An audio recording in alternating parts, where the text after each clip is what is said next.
talking fast-paced action.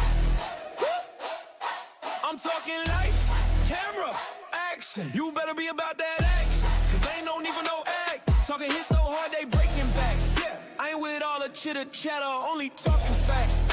It's the NAL, we be playing indoors, no outdoors, and it ain't on the ground. It's the NAL, it's the NAL, it's the NAL, it's the NAL. Welcome, ladies and gentlemen, to another edition of Nal Gameday. I am Jim Renier. Week 4 in the National Arena League is here. 4 big-time matchups, and including a big one in Pueblo, where Scripps Sports Network will give you live coverage of tonight's action in Pueblo, Colorado.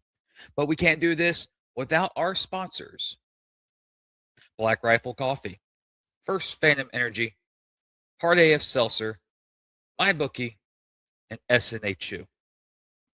Also, ladies and gentlemen, you can find all the remaining action, including highlights, interviews, coaches shows, and NAL original content at the NAL Network. All games can still be viewed at the NAL Network.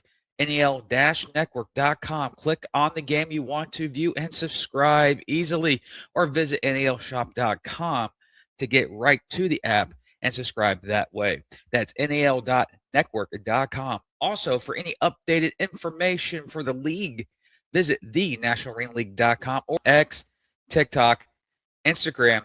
You can find the National Arena League at NAL Football on all social media platforms. Ladies and gentlemen, week 4 is here, and remember, the action cannot get even bigger tonight. Battle between first place. The Sioux City Bandits travel to Pueblo to take on the Pueblo Punishers on Scripps Sports Network. That game will be live at 8:30 Eastern, 6:30 Mountain on Scripps Sports Network.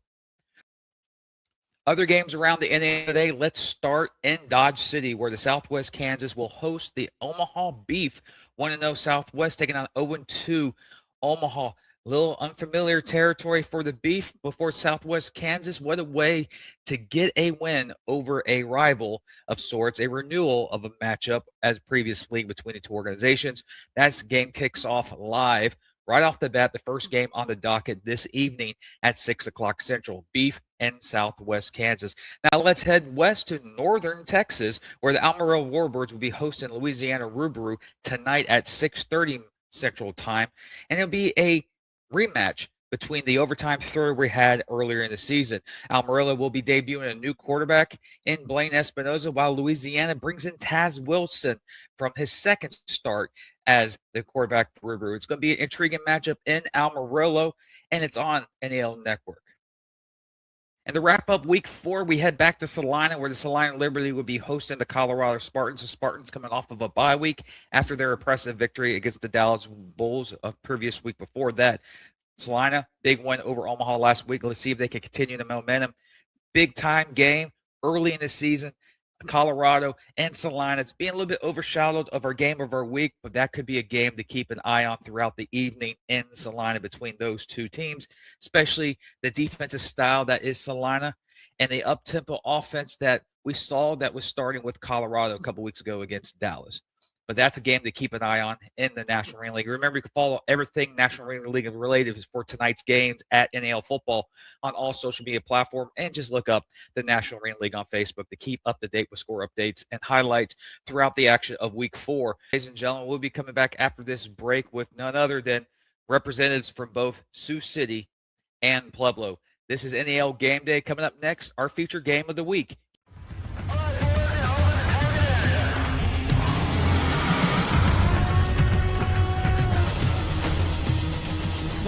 Go for energy! Send it! Incoming! Put the money in the bag, man!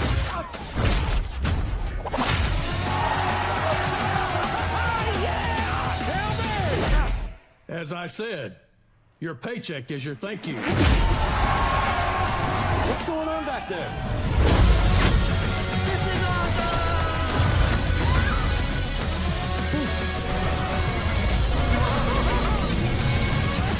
Welcome to Earth!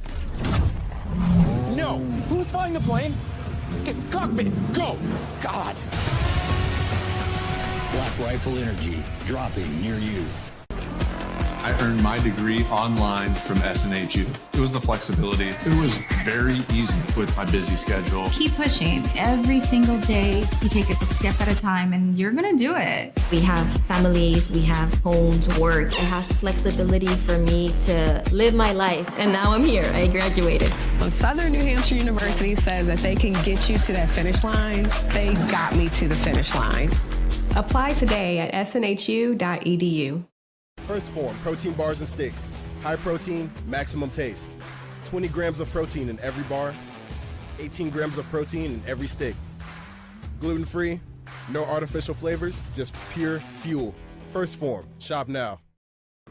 Our beloved 8% Hard AF Seltzer is now live in Florida, Georgia, Alabama, Texas, Ohio, Montana, Idaho, Oregon, Michigan, Pennsylvania, Illinois. Go to hardafseltzer.com today, click on the store locator, and enter your city or zip to find the closest location nearest you.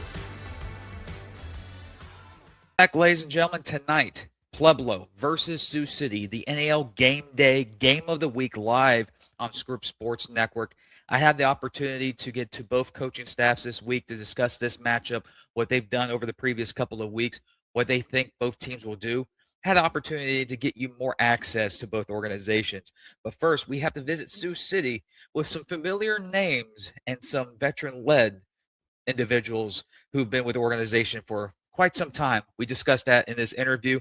It was quite enjoyable. Here's my interview with both Coach Loban and Devin Grohagen.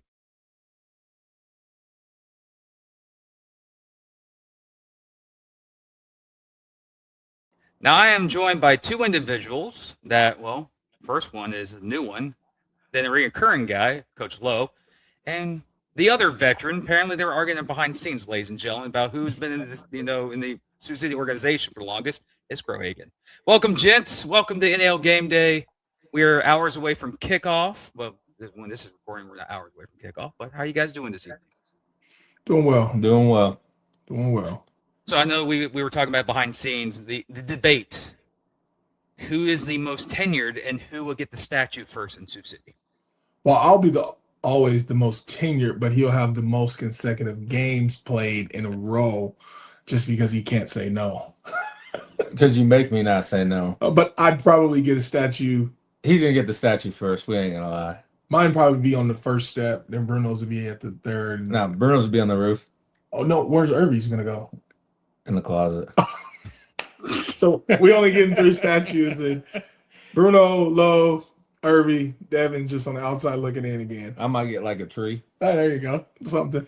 If it's a shade, get at least some shade with that tree. Yeah. But anyways, gents, big game this weekend in Pueblo. But let's cover what you guys have done so far this season. Dominant performance in the non-league game against Northwest Iowa. And then week 1's matchup against the Amarillo Warbirds, you offensively exploded on them and got up on them early and just basically made them submit in 2 weeks ago. Now you had a bye week. Now you got Pueblo coming up. Coach Lowe, you've been with this team. You've done training camps. You brought tryouts. You saw this team grow to what they are today. What's been the first thing that stuck out to you so far with this version of Sioux City?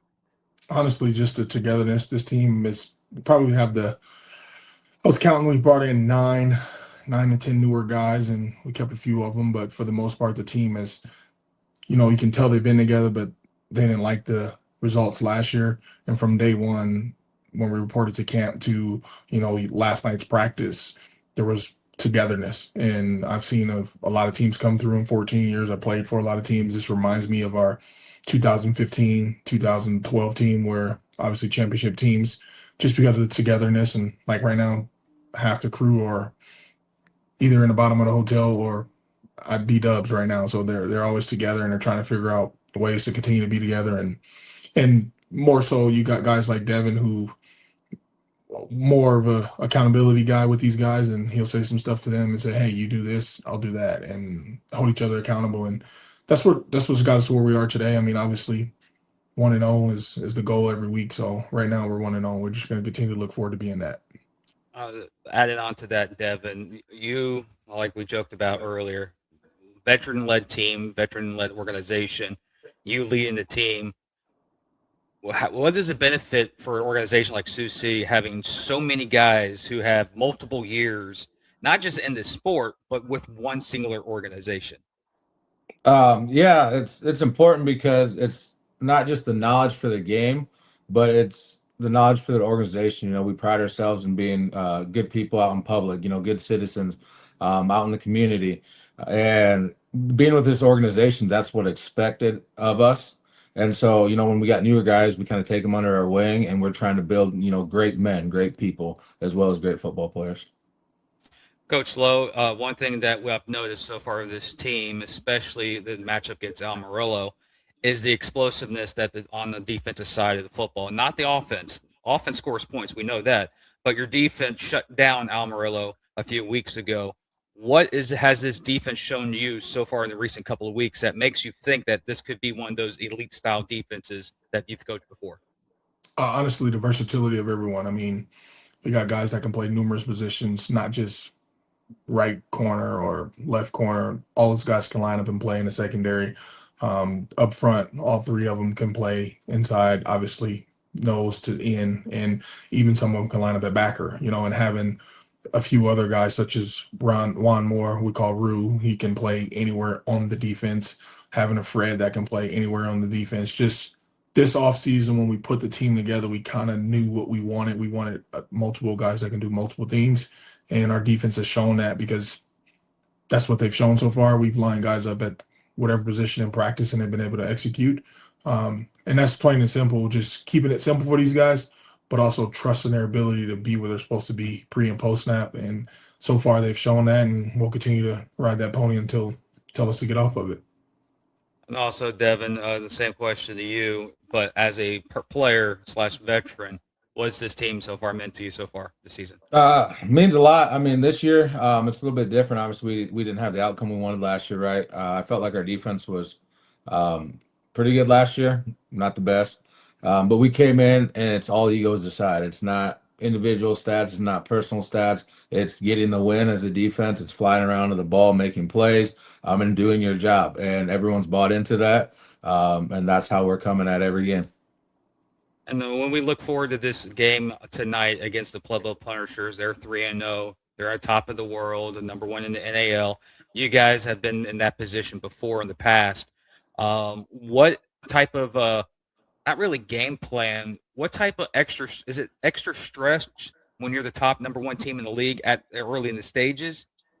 For you guys going in, you're 1-0 coming off a win. You're undefeated as well as them.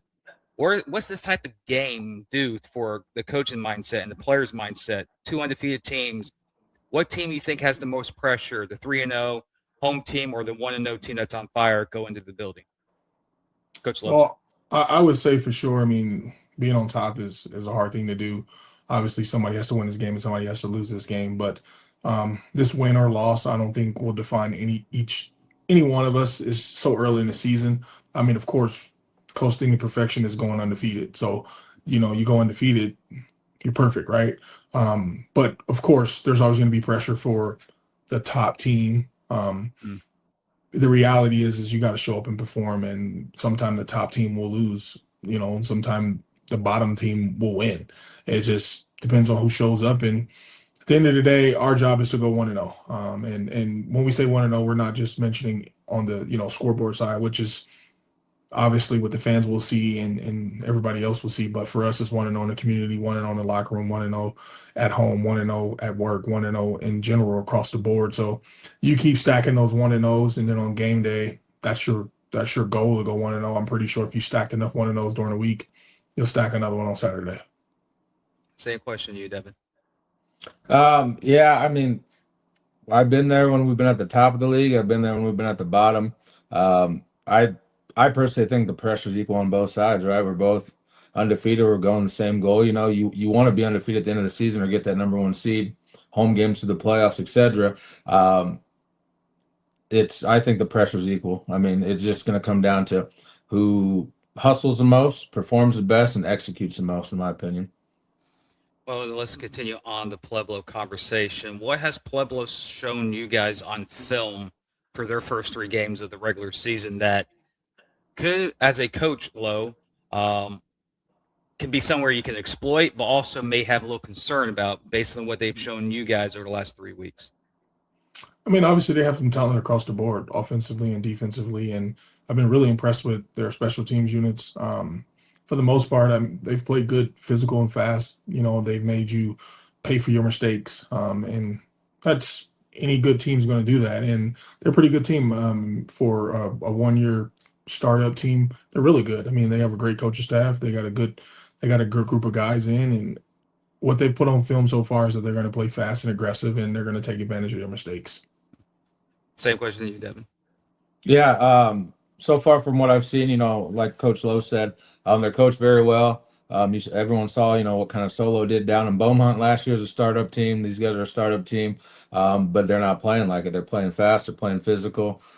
Big running back, very physical. They got good talent wide receiver. I played with Josh. Josh has grown as a player. That man's playing well right now, you know, and it's an awesome challenge for us. I enjoy games like this, you know, and it just comes down to our coaching as well. You know, we got to execute, we got to do our job, and we got to perform how we perform, and everything will solve itself out.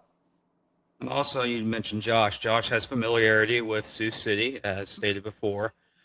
Is that a benefit to you guys because you practice against him and you know him, how his tendencies are? Is that something that you can game plan against because you see what he can be? Yeah, you know, we understand him with playing with him and him being a teammate. But like I also said, he's grown exponentially. From when he was with us, just watching him play now, he's excelling. He's doing a lot better than he did before, and it's good to see that. Yeah, Josh has grown tremendously, and just, you know, like I told you earlier, in these past few games throughout the whole league, 5 of the quarterbacks have been through Sioux City, and I don't know if that's a testament to us or those guys, because putting on a Sioux City Bandit uniform is a privilege in my opinion, and not that those 3 of the 5 guys aren't here anymore. That no disrespect to them, but the 2 guys we have are the best 2 that we can possibly have. And Josh is a good talent, and I'm excited to see what he does. I'm sure to be loved before the game and love after the game, and it's growth for Josh. And I can remember when we kind of sat down with Josh and we told him, hey, you know, sometimes things don't work out, but in most cases you either fold up shop or you keep going. And Josh just kept going, and now I can see that he's who we thought he was. He can play, and I'm excited for him. I hope everything works out for him. But of course, I don't want him to be great against us. Neither one of the games we play. But of course, I'm cheering for the kid because he's a good talent. He's a good dude off the field, great teammate, and just knowing Josh, he's going to come out and compete, and he's going to have that fire, and it'll be fun to see what he does. And final question is going to be straight to the point, like every type of coach you speak type of question. What are the keys to the game for a victory for Sioux City? It's so simple for us. Doing our job, being disciplined, and understanding to limit big plays. That is the simple as it can get. And if you understand that, you're going to go tackle, you're going to go make plays, you're going to go have fun, and you're going to go party. Point blank, period. Devin? Exactly what Coach Lowe said. We got to execute, we got to fly around, and we got to play physical. With that, ladies and gentlemen, thank you, gents, for joining. Good luck tonight against the Pueblo Punishers. Appreciate it for you guys joining. I appreciate it. Thank you. Go Bandits. I appreciate Coach Lowe, Devin Gregan joining me. It's always a pleasure talking to the Sioux City Bandit organization, the history, the tradition. Also, the individuals have been with the actual program for so long. You can tell where their mindset's at. Kind of joked about the history and kind of joked about the statue, but it's always good to get to the Sioux City Bandits and where they're focused on tonight against the Pueblo Punishers. Remember, that game will be live on Scripps Sports Network at 8:30 Eastern, 6:30 Mountain Time. Remember, ladies and gentlemen, big time matchup. And of course, little NAL news, future game announcements for Scripps Sports Network will be announced on Sunday. So you get to see what are the upcoming games on the schedule for the Scripps Sports Network and the National Arena League. But speaking about competition, you have to have 2 opponents. You already got Sioux City, but also the NAL trending team of the 2026 season, led by multiple individuals, but led by a similar mindset. I had opportunity to talk to Coach Brooks of the Pueblo Punishers over the week, discuss what the Punishers have done throughout the early season, what they look like they can move forward, and what's next tonight against Sioux City. Here's our interview. Please welcome one of the coaches of the Pueblo Punishers, Coach Brooks. Welcome, Coach. Thank you for having me. Well, Coach, I know social media is buzzing for Pueblo as it's a upstart team this year, expansion franchise. Coach Solo has had the tendencies of doing very well with upstart franchises, and so far this season, he started out 3-0, 4-0 if you want to count the non-league win against Northern Colorado. How has this team been since camp, since the early tryouts to currently right now? How's been the overall atmosphere for your organization?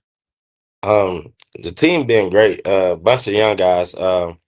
We made sure that we emphasize young guys with the right vets in certain spots on the field. You know, you at least want a guy with experience playing quarterback, playing center, playing nose, playing linebacker. You know, you kind of want to build your team through the middle. So that's your quarterback, center, nose, linebacker, and then kind of your safeties. Luckily, I can speak defensively. You know, I just had a young guy come in and do his thing at nose. So a young guy like Rhino Elmore come in, did his thing, got nose to where I was planning on using Jeff Luke. Everybody knows Jeff been with me for 3 years, 2 years, something like that. So even linebackers, having Noah Purcell, Oos, he's a rookie, and then my two safeties, T Ship and then KT Allen. KT got experience, so he kind of our leader in the back end. He's still a young guy, so just speaking offensively, you know, we got Josh. Josh been around. Big Kyle Lester, he been around as well. So I feel like we got great experience at certain spots where we need it. And just overall, team, you know, I tell people we play with the swag and confidence of Coach JT and Solo, you know, the two Hall of Famers.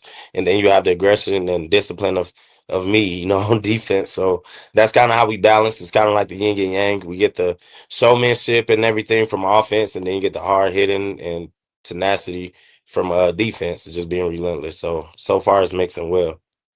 Also, your defense showed out against the Northern Colorado, the non-league game. You used a lot of guys who, a lot of them are no longer on the team because of the roster restrictions of the league.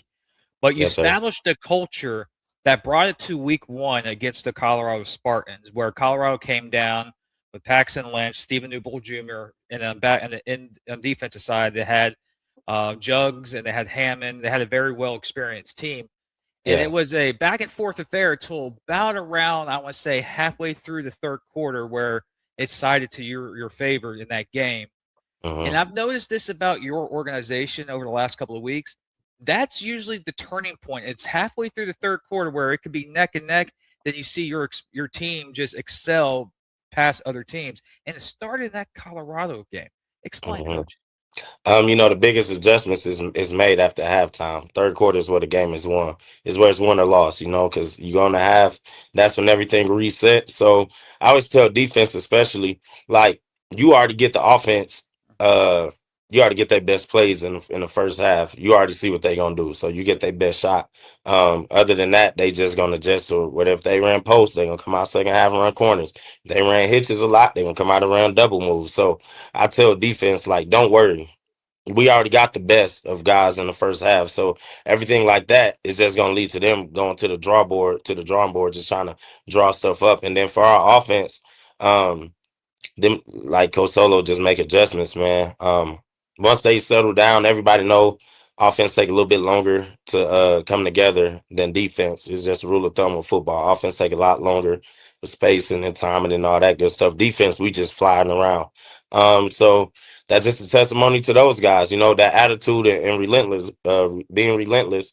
So that just speak to the testimony of Coach Solo and Coach JT doing their thing with the offensive guys that we do have, and just being composed, knowing that You know, it's not how you start, it's how you finish. And then when we is up, we just got to make sure that we finish our kill. You know, don't play around with your food because somebody come take it from you. Well, and also the position of the game that it's always overlooked, but it's also very key moments of every game. It's special teams. Your Yeah. special teams has been very overlooked, but very underrated, but also very Mhm. explosive throughout the year so far. Describe how the Mhm. special teams aspect has affected the outcomes of your game so far this season. Um, that's a good way to look at it. Me personally, I always tell guys I'm the biggest stickler of the team. You know, I'm the biggest cheerleader for these guys, but I'm also the biggest critic. I always feel like it's need for improvement. Um, Especially after playing Omaha, when Lil Otis, man, he gassed us for a kick return. I was losing my mind. But you know, good only take you so far. It's always coaching points. You always got to find the smallest things, whether it's your field goal line not taking plays off, they firing off, keeping guys' hands low, stepping down inside so guys don't cross their face. Even D line having to tell them how to hit the triangle in the kicker's vision. Even if you don't block it, still getting a hand in there and pushing the pocket back, you'll still possibly end up blocking it with just him not being able to see, even though you don't hit the ball. So all those small things that I learned in Green Bay in 22 when I was a special teams coordinator, being with the kicker and being with all the guys on the team, you know, Coach Rowe, we just had special teams Monday. So it was kind of like my whole Monday. So, and I had to perform in front of the coaches. So I had to know what I was doing. I had to know what I was talking about. And we had a pretty good year that year. So I just took all the knowledge that I accumulated from back then and just brought it along with me and uh, told these guys, and we practiced it every day. And we got a lot more to clean up. And we did from week one all the way to now. So um, then it's just go on Coach JT and Solo calling on game day. So like I said, it's just a blend of repetition and practice and then making it come true on game day. Well, speaking about game day tonight, you guys play Pueblo, or excuse me, play Sioux City, and we Yes, mentioned sir. off air, and I've had conversations with the other with Sioux City's coaching staff, and you guys are facing them. Now you went from playing at Omaha, Dallas. Now you're going up against a Sioux City team, and we Hmm. joked off air about how veteran led they are. They're Yeah. coming in very experienced. They've been on the road before. This is not going to, Hmm. alter them. What's the preparation this week for a team that's so veteran led in Sioux City? They're not going to beat themselves. The staff been together for a long time. The players been together for a long time. It means a lot more when you've been together years after years after years because then it become a brotherhood. You know, a lot of people say football is a brotherhood and everything like that, but you know, like we can say it's a brotherhood here, and you know, in this sense, timing do matter, but timing also doesn't matter because it's like we went through a lot. A lot of people don't see for us to be here at 3-0, but Sioux City, they've been having the same guys come back for years upon years. You know, I was surprised when Prohaska left. You know, I thought you have a couple more years left there, but you speak about guys like Bruno, um, Watkins and Justin Gilbert and all those guys. Then you speak about the coaching staff, you know, those guys been there for the longest. So you just gotta respect those guys, man. Even Shepard, can't forget about old man Shep. So you can't And you Matt. can't yeah, Jeff Mack, he been around a while, you know, he been around for a long time. So you can't underestimate those guys, but like I tell guys, man, we got to use our youth. I'm a young guy, I'm only 29, so I tell my defense especially, like use your youth. You know, your youth is going to take you because that's the thing. Some of these vets who've been around for years upon years, their body can't make it to the fourth quarter. Young guys, they don't know any better. They just running and flying around. They, you know, they how I like to explain it, they just young and dumb. They just run around. They don't know how to watch out for the wall, or how to pick their spots in third and fourth down or stuff like that. So they're just going 100 miles an hour. So I just tell guys like use your youth because you know when you go against veteran teams, some got to take you past them. You know whether it's your youth, your athleticism, something. Because when the game become even with coaching and skill sets, what else is going to take you past the team? It's going to have to be either like playing a team like Sioux City with them being vets, you know, or with us being young. So our bodies can last a lot longer. So that's one of the things that I teach, preach to defense. Like use your youthfulness, be young, keep spinning, and just run into everything moving. So that's what kind of help us when we play other teams. Well, speaking about walls, Yeah. you have receivers that have tendencies to catch the ball over the wall, with Yeah. Dilworth and Kyles over the last. They've been on some of the top 5 plays of the week in the NAL. Do you teach that to the guys? Are you not just Yeah. want to get an ESPN top 10 moment, catching like a ridiculous pass over a wall? Man, you know what's crazy? Me and AD go way back, but I finally get to actually coordinate a game against him last season in Hot Springs, man. I think he gave me like 3 touchdowns. He marched like 3 of my players in front of my mom at the game when he was in Hot Springs. I was in no clear. So I'm just like this is crazy. He took like one of my DBs over the wall, and I told my DBs, like, bro, you got the hardest job in the league. Like, I done seen AD, do his thing in every league that he in. So don't even get deterred from it, but it's just went into recruiting, having 2 Hall of Famers at the receiver position.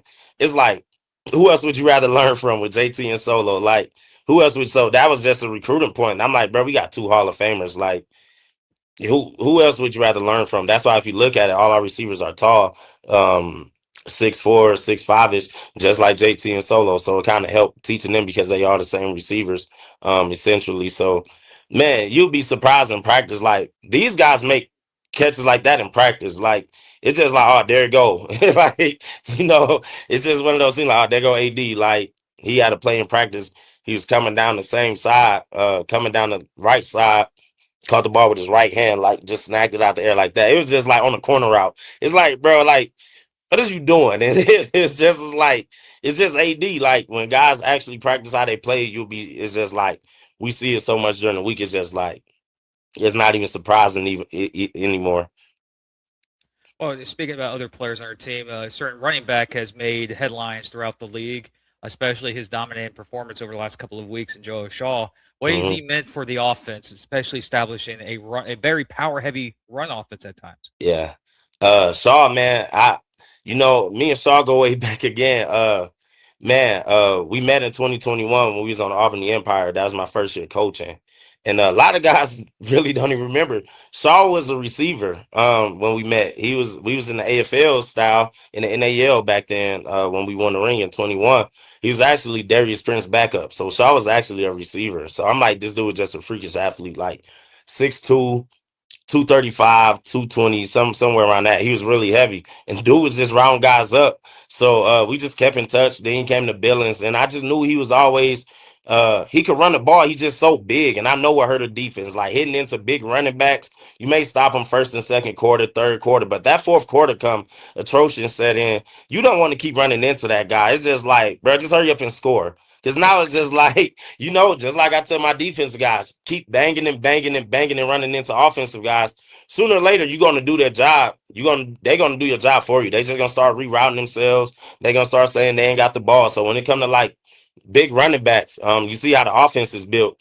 We got Joel Shaw. You look at Billy. Billy is a big running back too, 6'2", 225. Like, that's another big guy. So, I guess it's kind of like the Lamar Jackson, Derrick Henry effect. Like, you got to count. Either you're going to let Shaw run or you're going to let Josh run on you. So you got to just pick your poison. But with Shaw, man, he can do everything, man. He just a big guy, freakish athletic. He can dunk. He just does so much to him. He can dance. He's very nimble. And I can't speak about enough about how he set the tone for the offense. And and it just come down to Coach Solo getting them started, getting the offense going, giving the ball to Shaw and letting him do his thing to open it up for other guys. So that's just a testimony to his play calling and game planning. Wrapping it up here, this typical coaches speak. What are the keys Yes, to the sir. game?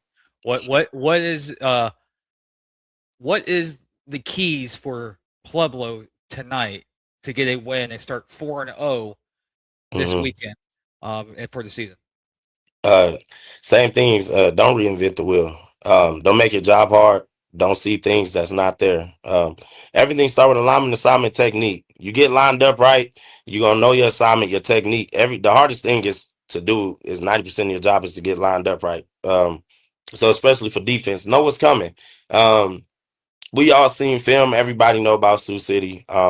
They got a good team and everything with their offense. But we run first defense. The interceptions just look nice, but we really run first defense. So like I tell my players, it's just going to be a battle of will. Just see who's going to break first. Going against a run-heavy offense with a run-first defense. Somebody got to break first. And And I just teach these guys, just be physical. Everything we do is just being physical. Even on offense, be physical. Be physical on defense, attack the ball, get turnovers, and offense, they score. We should come out victorious, come out 4-0. So we're not going to overhype ourselves up. We got a good core guys. Our coaching staff, we well prepared. Our team, it just come down to playing our game, Punisher football. Be relentless on defense and light up the scoreboard on offense. And that'll lead us to being victorious Saturday night. Coach Brooks, appreciate you coming on this evening. Yes, sir, my guy. Thank you.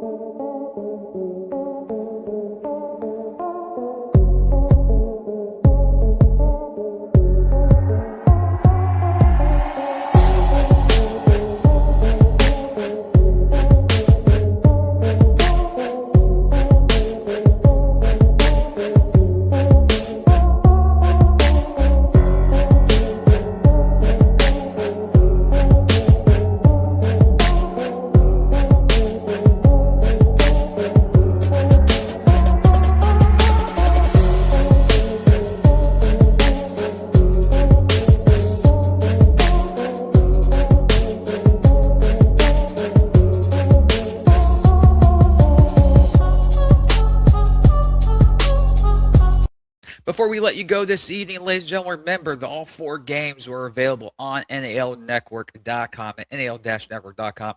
And remember, the game of the week, Sioux City Bandits, Pueblo Punishers on Scripps Sports Network. Kickoff 8:30 Eastern, 6:30 Mountain Time for your viewing pleasure. Before we let you go, do a little different 3 keys a week, giving you guys some statistics, some interesting numbers, and also the current playoff field.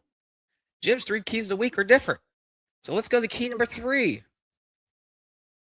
As you see there, ladies and gentlemen, that is the current postseason field if the playoffs started today before kickoff of tonight's games. As you can tell, it's a 6-team bracket, and you see the teams in perfectly good location. But there's interesting things that we can discuss about this and then the history about this, especially for key number 2. Key number 2 is for the Pueblo Punishers. A little interesting stats here, ladies and gentlemen. In the National Arena League's history, 10 teams have started 3-0. All 10 of them made the postseason. Only 6 teams out of those 10 went 4-0. And out of those 6 teams who went 4-0, 4 of them went on to win a championship. The 17 Sharks, the 21 Empire, the 24 Beef, and last year's Beaumont team were the teams who advanced to the championship game and win. Very positive at the start. Early season starts, usually, you can look at some of the leagues, you don't know. If it's a positive, the team gets a couple wins early, does it benefit the organization or does not? Well, early in the history of the NAL, starts like 3-0 and 4-0 starts end up being very beneficial to the fans. Also, key number 1, this is for 2 organizations that play tonight, and the numbers are not with them in this situation. And here, key number 1, Louisiana and Omaha are on a break of starting 0-3. In the NAL and its history, only 1 team has ever made the postseason after starting 0-3. That is the 21 Jacksonville Sharks. The odds of making the playoffs after starting 0-3 are at 9%. 9% over the history of the National Arena League. If either Louisiana or Omaha get a win tonight, they improve their record to 1-2 on the season. Their chances jump significantly up for making a postseason berth at 53%. That is almost literally a 42% jump from an 0-3 start to a 1-2 start. Here's Jim's 3 keys. I know it's different, unique, but that tells you the numbers, how significant of both sides of the spectrum there. A good start of the season, going 3-0, 4-0, what it is the benefits to an organization, and also the opposite side effect, 0-2, going for an 0-3 start in the history in the NAL of teams that started like that. Big time game. Again, we talked about earlier in the show, the game in Southwest Kansas is an unfamiliar territory for the Omaha Beef. 0-2, a loss, 0-3, you're going up against those numbers, statistics. And I know there's a lot of fans out there, a lot of coaches, and a lot of people who watch sports, statistics don't mean anything. Like, you still got to earn on the field. Well, statistics mean a lot when it keeps proving the point. So these are just numbers based on the historical references of the National Arena League. So it's going to be interesting storylines to follow, like we looked up in Pueblo, ladies and gentlemen. 10 teams, all 10 teams who started 3-0 in their history in the National Arena League all made the postseason. 6 of those teams made it to the championship game, and 4 of them won titles. So the numbers benefit good starts, but the teams that go less starts, interesting. Like, I'm looking at you guys as well, Louisiana, going on the road against Amarillo.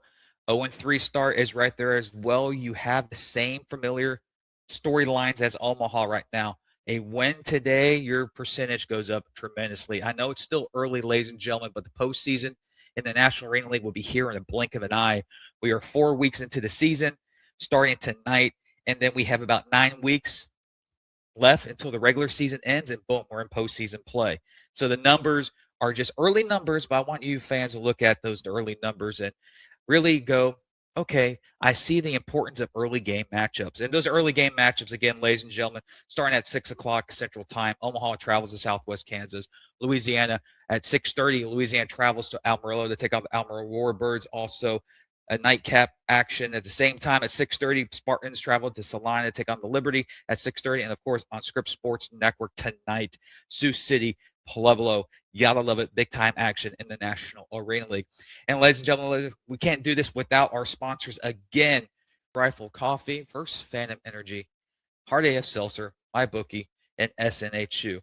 And also all content, highlights, short game, condensed games, full games, coaches shows, and original NAL content will be available all on the NAL Network at nalnetwork.com. For more information on that, you can visit thenationalarenaleague.com to get more information all about the National Arena League. Well, ladies and gentlemen, this has been game day for week 4. Hopefully you enjoy. Just in a couple hours from now, toe hits leather in Omaha, but that big matchup in Pueblo where all the eyes of the NAL Nation will be paying attention.